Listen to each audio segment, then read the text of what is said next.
Starting my own YouTube channel, well, it's been a chaotic experience to say the least. We've gained almost 100,000 subscribers a month so far. We've built a computer I could only ever dream of previously, and just recently did some very terrible things to a MacBook. But if there's one thing amongst all of this that's become abundantly clear since we started, is that if I want to keep bringing these crazy ideas to life, we needed to get the out of my living room. And the local bylaw officer even agreed. I tried to lease a studio space, but after more than one of the deals just completely fell through. Permission denied. It was starting to feel kind of like a distant pipe dream more than a reality. But I had another idea, because by a stroke of pure distilled luck, my dream property had just hit the market. I think I just stepped in cow shit. All of this to do virtually any project I could frickin' imagine. What have I got myself into? Oh, you're crazy. It was way more money than I ever imagined to spend on something. Way more money than I have. But with the help of some boy math, a hilariously irresponsible play in the stock market, seriously, don't do that, and many, many exceptions from the bank, pretty much everyone, may I present you Jakku's Farm. Honestly, it still feels surreal, but I promise you, there is a whole lot of reality here that's gonna bring it right back down to earth, because not only is the septic system 50 years old, clogged, and overfilled, the roof's 20 years old and in need of replacement, not to mention the eaves. Oh my God, right in my mouth. The pool is literally infested with frogs. It's deafeningly loud at night. It's also mangled and needs to have a lot of work done on it. I don't even know if it's salvageable. The barn's foundation is literally starting to crumble. God, that's worse than I thought. Oh no. Why are there so many bugs in there? There's even a hole. What? And best of all, the space above the garage, perfect for my dream studio. Well, it's not exactly a studio yet, but with a lot of blood, sweat, and tears, we should be able to turn this place into the ultimate tech automotive makerspace of my dreams and do all of those crazy projects. Why not even a real data center? I mean, we have the space, right? So what are you doing? Get subscribed. You don't want to miss all that. And also because I have a horrifying mortgage that I need to pay. But let's step back in here and talk about what this space could actually be. We could just stick insulation in the ceilings, throw on some drywall, and boom, we have a studio. But that would be boring. See, I want to make my life complicated. So I had my good friend Douglas at the Architect's Garage. He makes these really awesome drawings. You should check him out on Instagram. He also is an architect in training. He made up some really cool designs for this space, including one where we'd combine these two dormers on the front here into one giant space and get all this floor space back, and even more because we'd push these back a little bit further. That would obviously be structural engineering, permits, a whole new roof. Maybe we do it on the other side too. I don't ultimately know what the game plan should be. If you're a structural engineer that is approved to work in British Columbia, hit me up in the comments. At the very least though, I'm thinking these collar ties need to move up a few feet, make the space a lot bigger, and then we can have tons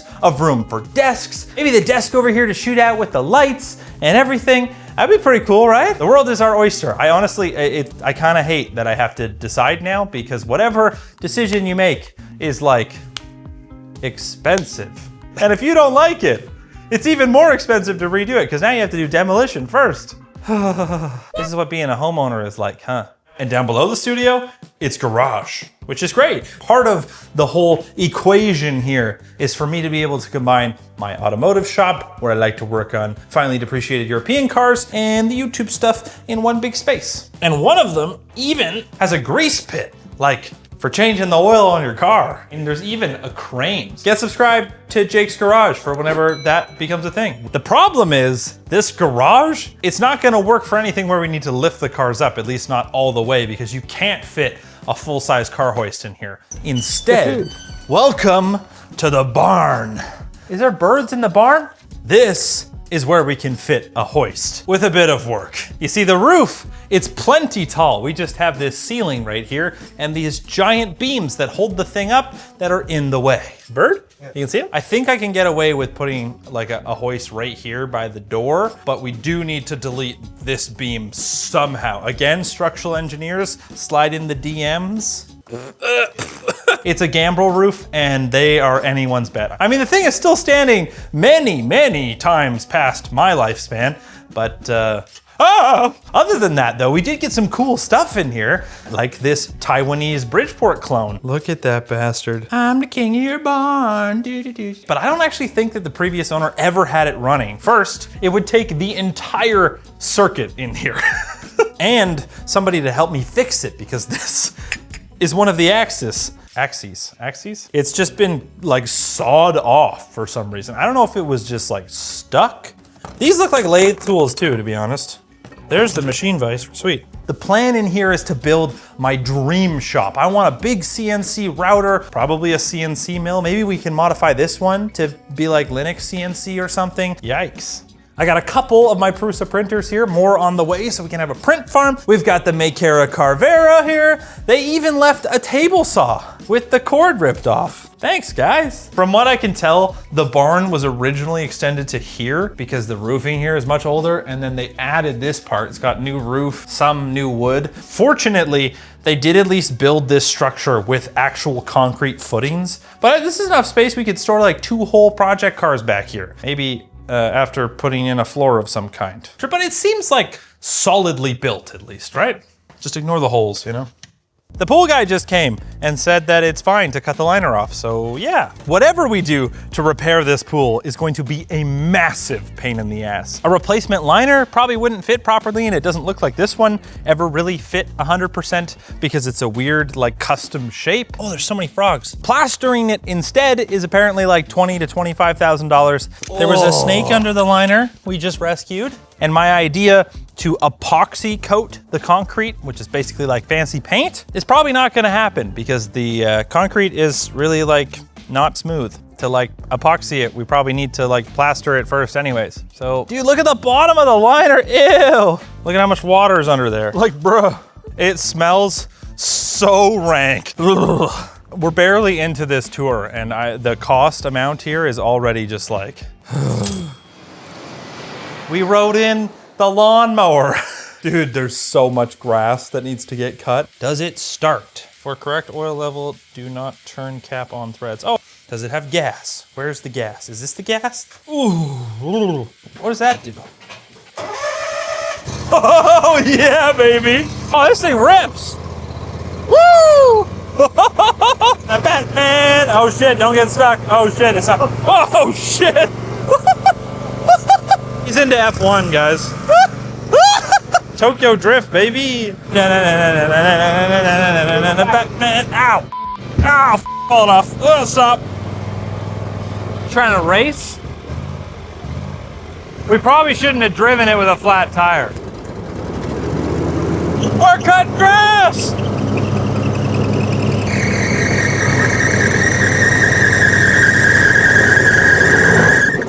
Oh, damn it. Are you telling me I broke my John Deere? Maybe that's why it was free.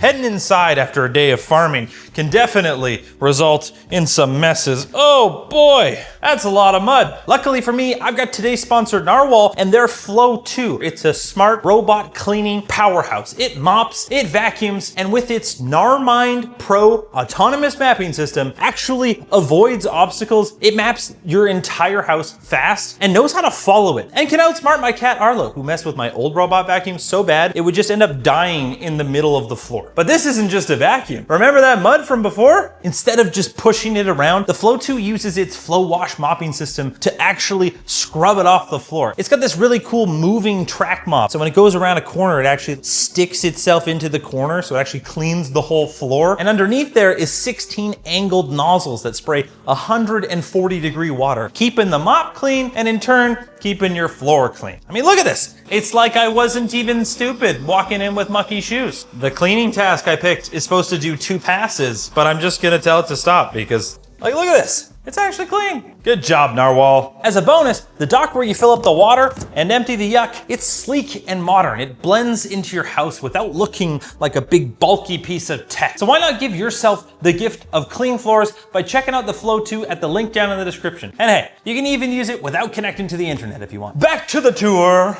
Now that we've got the floors all nice and clean, we can talk about the good stuff. Honestly, the house itself is in pretty good shape, aside from the things I mentioned in the intro that definitely need fixing. We do have 3 gigabit. Oh, I actually realized I never checked what internet connection was available here the day before I had to remove my subjects, like subject to inspection and so forth. It seems like there used to be a wall here, so maybe we just put the wall back and turn this into like a spare bedroom or something like that. I definitely do want to build a catio over here so Arlo can have like a sick space to go outside and hang out while we're outside, because he's just constantly sitting at the window like, can I go outside and kill birds?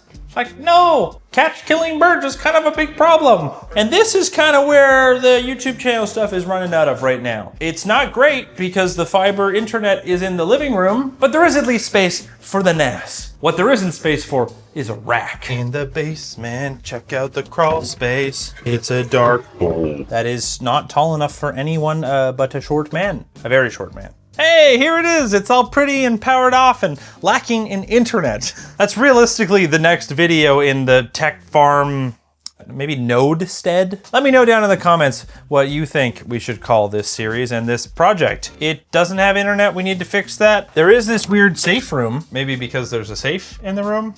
Are you gonna intrude? Please don't intrude. Don't ever come to my house. It also has a crawl space. Oh. So what I'm thinking we do is this wall.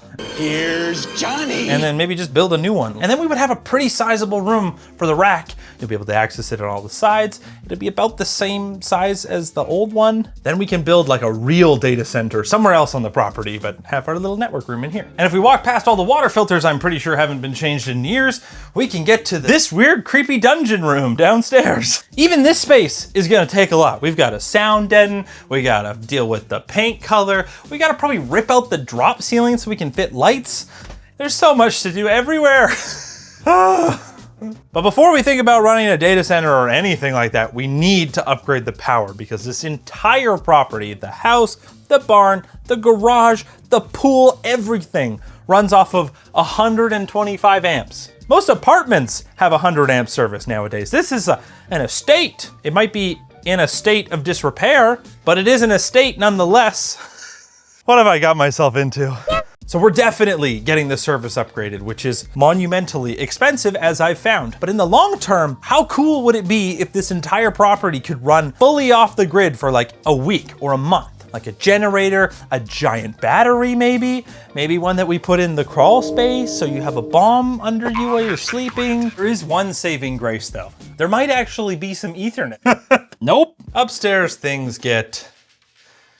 Aside from the 50-year-old carpet with stains all over it, it's kind of like you mix poo and wine together. And whatever you call this paint color, the upstairs is not so bad. I kind of want to take this extra room here and extend the master bathroom, which is next door, into here. Oh man, these curtains, woo! Put a big tub and a shower and whatnot. That's the next. There is so much to do.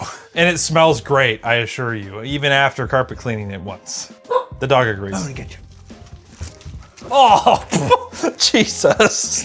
And here's my new office space where I'm gonna get to game at some point once I set it up. Maybe I'll just rip the carpet out and just have my office be plywood. And there's no Ethernet in here either, so stay tuned because very soon I'm gonna have to fix that problem. I guess I'm also gonna have to run fiber to the studio, because if the server's over here and your video editor's over there, you kinda need a high-speed connection.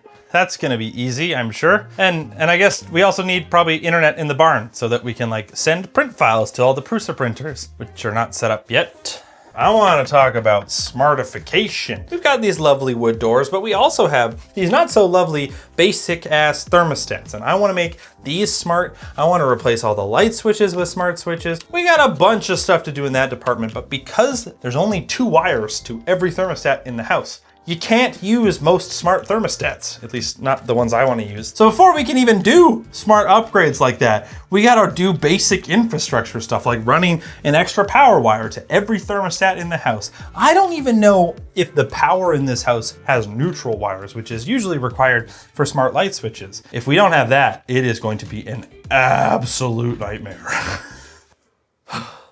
This is gonna be a many year project. One that I intend to DIY a lot of with the help of some of my family members who happen to be contractors. Woohoo! Because we wanna save money. So hopefully you guys enjoyed this video. Hopefully you enjoy the future videos because there's a lot of them to make. Get subscribed so you don't miss this epic transformation. I don't know what else to say to you guys other than thank you. That none of this would be possible without all of your support and the absolute generosity of all of you, the people on Patreon, the people that just comment and like, the people that subscribe. And I think with that, I will bid you adieu.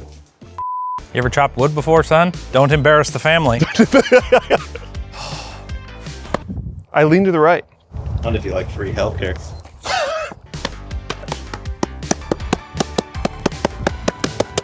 Yeah, right there. Just beating a big piece of wood with another piece of wood. Something about that's good. It's called docking.